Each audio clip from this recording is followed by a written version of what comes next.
Good night বন্ধুরা। দেখো আজকে ডিনারে কি আছে। আজকে ডিনারে আছে চিকেন কষা আর গরম গরম রুটি।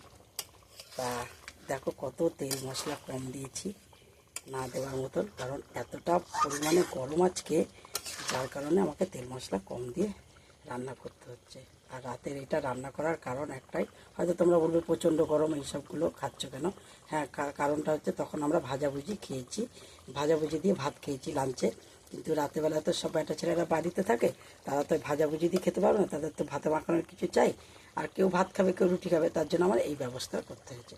আরেকজন দিদি ভাই সেদিনকে আমি একটা পোস্ট করেছিলাম, আর সেইটা দেখে বলেছিল লাঞ্চে, বলে এটা দেখে মনে হচ্ছে যে মাংসের মতন। হ্যাঁ, তুমি ঠিকই বলেছো, কারণ আমার কাঁচা লঙ্কার এত কম ছিল যে কাঁচা লঙ্কা দিয়ে আমি পোস্তটা করি, কিন্তু সেদিনকে আমি করতে পারিনি।